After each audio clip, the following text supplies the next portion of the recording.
My name is Olivia, and I'm 40 years old. I've been married to my husband Michael for 10 years. We used to work together, but now we're in different branches. Michael is responsible at work and well liked by his team. He's confident and ambitious, always wanting to look strong in front of others. I'm more quiet and don't stand out much. It surprised me when Michael, with his strong personality, showed interest in me. After dating for 2 years, he proposed to me with a big bunch of roses. I felt so loved and agreed right away. I looked forward to our future together. But then he surprised me again by saying we live with his parents. I wasn't sure about it, but he was determined. He assured me his parents were nice and excited about us living together, so I agreed in the end. For the past 10 years, I've been living with my in-laws in my husband's house, which was not what I expected when I got married. Every morning starts with my mother-in-law's nagging about little things like cleaning the front door. Even though I make breakfast for everyone, her complaints never end. I apologize and rush to fix it while she heads off to work, leaving me feeling like a servant. Living here means waking up at 5 a.m. to cook and clean, even though my mother-in-law, who stays at home, doesn't lift a finger to help. After rushing through chores, I go to work, and when I come back home, it's straight to making dinner. I'm so tired by bedtime that I often fall asleep instantly. This routine leaves me feeling constantly exhausted and stressed. My mother-in-law lounges in the living room, enjoying the breakfast I made, while reminding me to clean properly so the neighbors won't think poorly of her. It's a cycle that never seems to end. Despite everything, my husband never defends me, and my father-in-law ignores the mistreatment, burying himself in his newspaper. Since I moved in with my husband's family, I've endured awful treatment. The stress has caused me to lose a lot of weight, and my period stopped, making it impossible for me to conceive. Despite my mother-in-law being the cause, I get blamed for it. I used to take care of myself and cared about my looks, but now I hardly recognize myself. The constant harassment from my mother-in-law and seeing my changed appearance in the mirror have left me deeply depressed. I've become completely submissive to her. I feel so numb that I don't even have the energy to think about leaving this house anymore. I received heartbreaking news. My father had passed away suddenly in an accident. I hadn't visited my family home in a long time because both my husband and mother-in-law would scold me whenever I mentioned wanting to go there. Hearing about my father's death, I deeply regretted not spending more time with him. My family home isn't too far, about an hour's drive from my in-laws' place. So I asked my husband and mother-in-law to come to the funeral. I need to go to my father's funeral, I told them.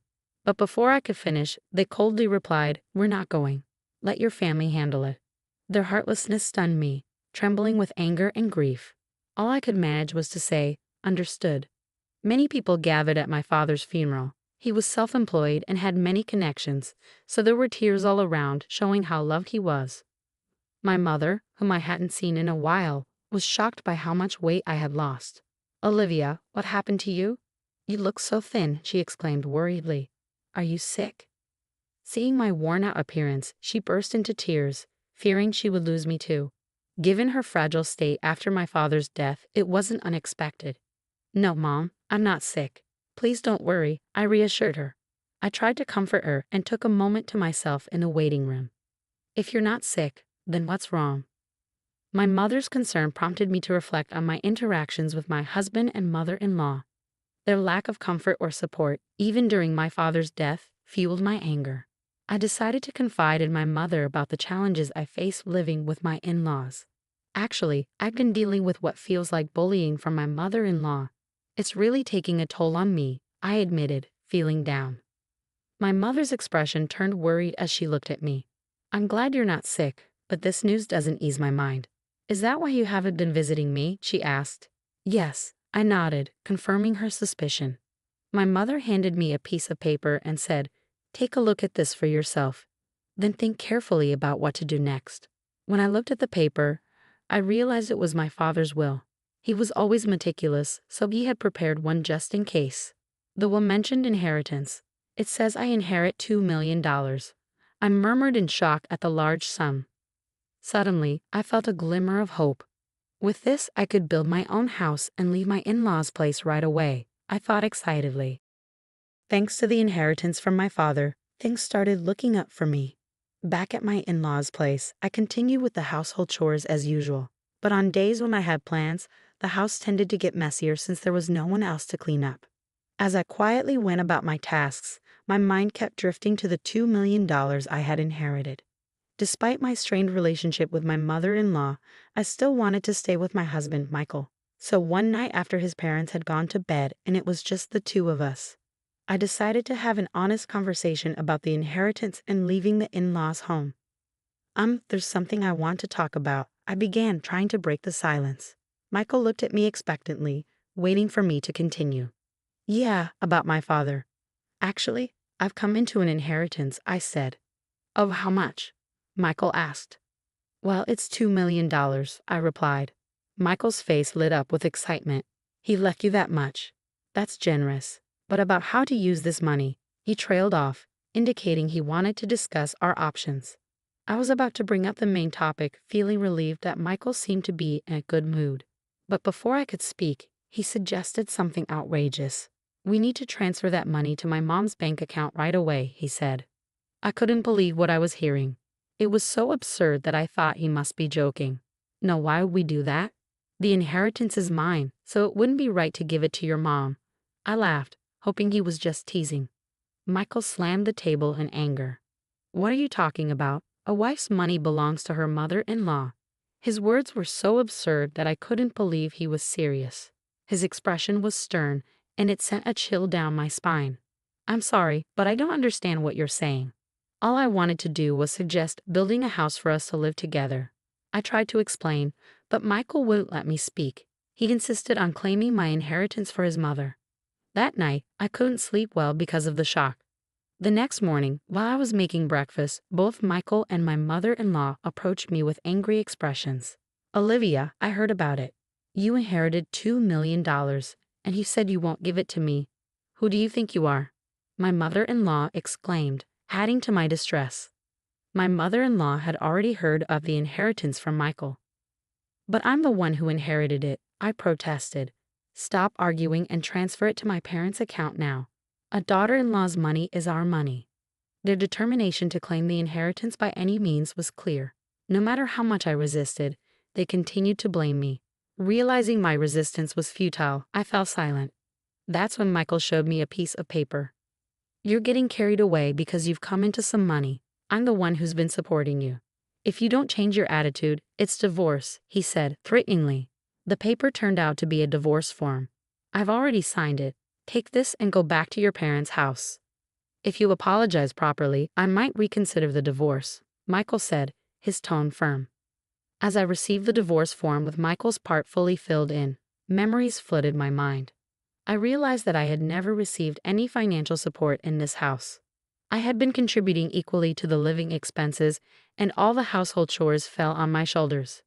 Despite my efforts, they had always treated me poorly. Now they were even attempting to take my father's money. Feeling pressure to give up my father's inheritance if I stayed, being told to leave actually felt like an opportunity.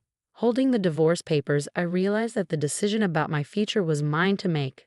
I vowed to never surrender my father's legacy, and I made up my mind. After finishing work that day, I returned home. I'm home, welcome back. My mother greeted me with a warm smile. Despite my exhaustion, a home-cooked meal awaited me on the table. It had been so long since I had eaten a meal made by someone else. With each bite of the delicious food, tears of gratitude welled up in my eyes. Did you tell your husband about the inheritance? My mother asked. Yes, and it caused quite a stir, I replied, recounting everything my husband and mother-in-law had said to me.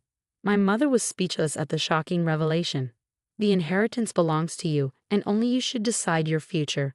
She comforted me gently as I cried. After being cared for at my parents' home for a week, I made the decision to return to my in-laws' house. Well, I'm heading back now. Take care, I said confidently, no longer afraid to face the challenges there. With a renewed sense of strength, I went back to my in-laws' house.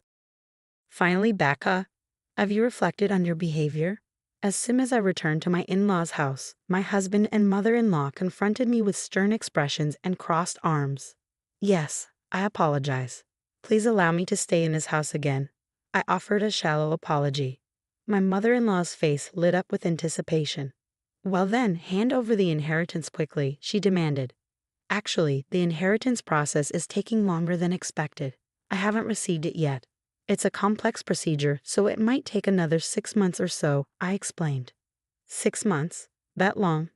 My mother-in-law's disappointment was evident. Well, fine, she reluctantly accepted. Both my mother-in-law and husband appeared satisfied, thinking their plan was still on track. I obediently handed over the inheritance as they demanded. However, they kept nagging about me spending a week at my parents' house. You're neglecting your duties as a wife. The house is a mess, clean it up quickly, they insisted. Despite the incredibly messy and unhygienic conditions at my in-laws' house, it was almost impressive how quickly they could make such a mess in just a week. I understood their demands. In the past, I would have been deeply upset to see the house in such a state, but now, I didn't care.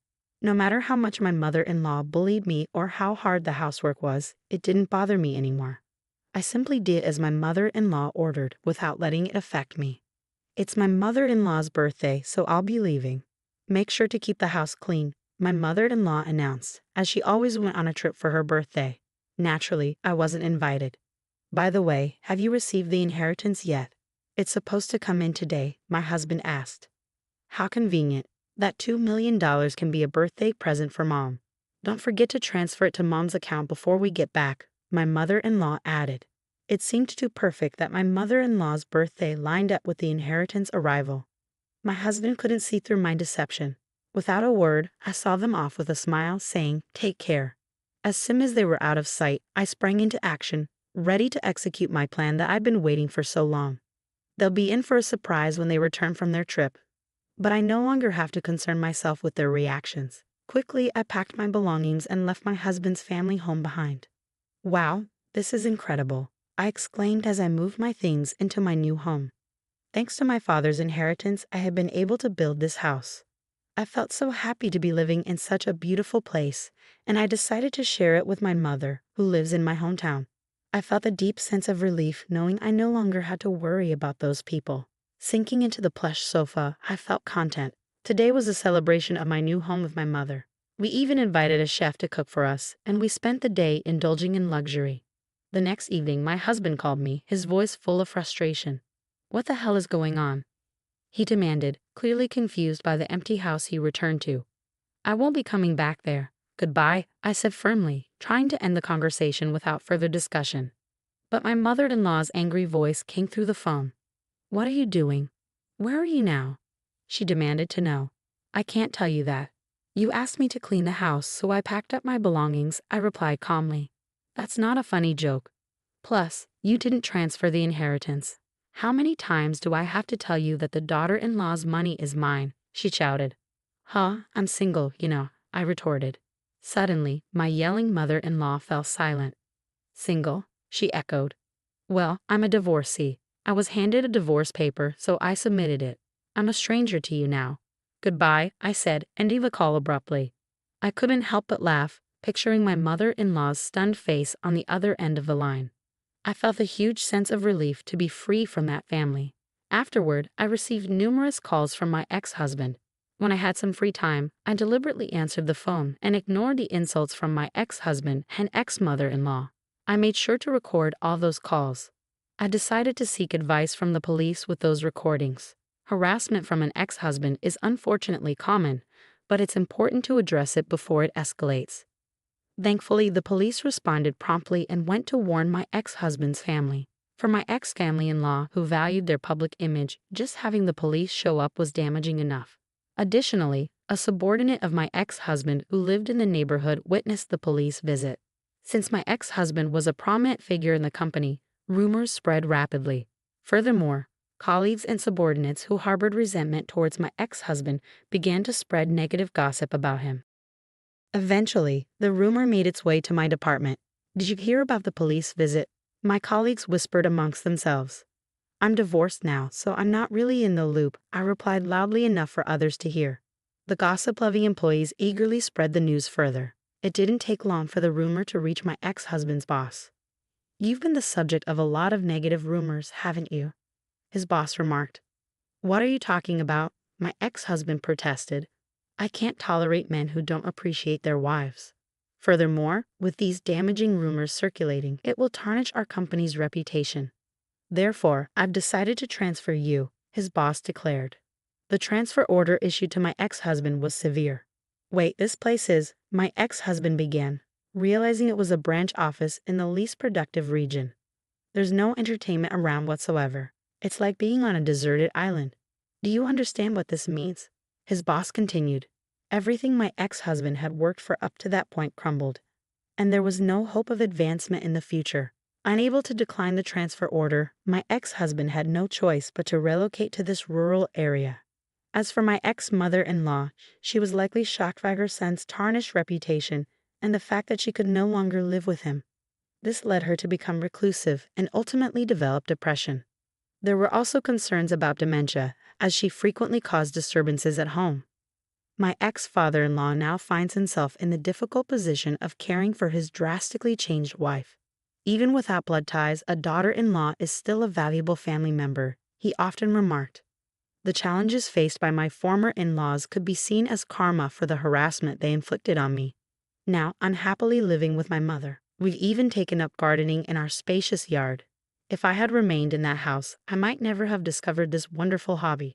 Embracing this hobby has revitalized me. My body, once worn down by stress, is now healthy again. I'm grateful to have severed ties with my former in-laws and found true happiness.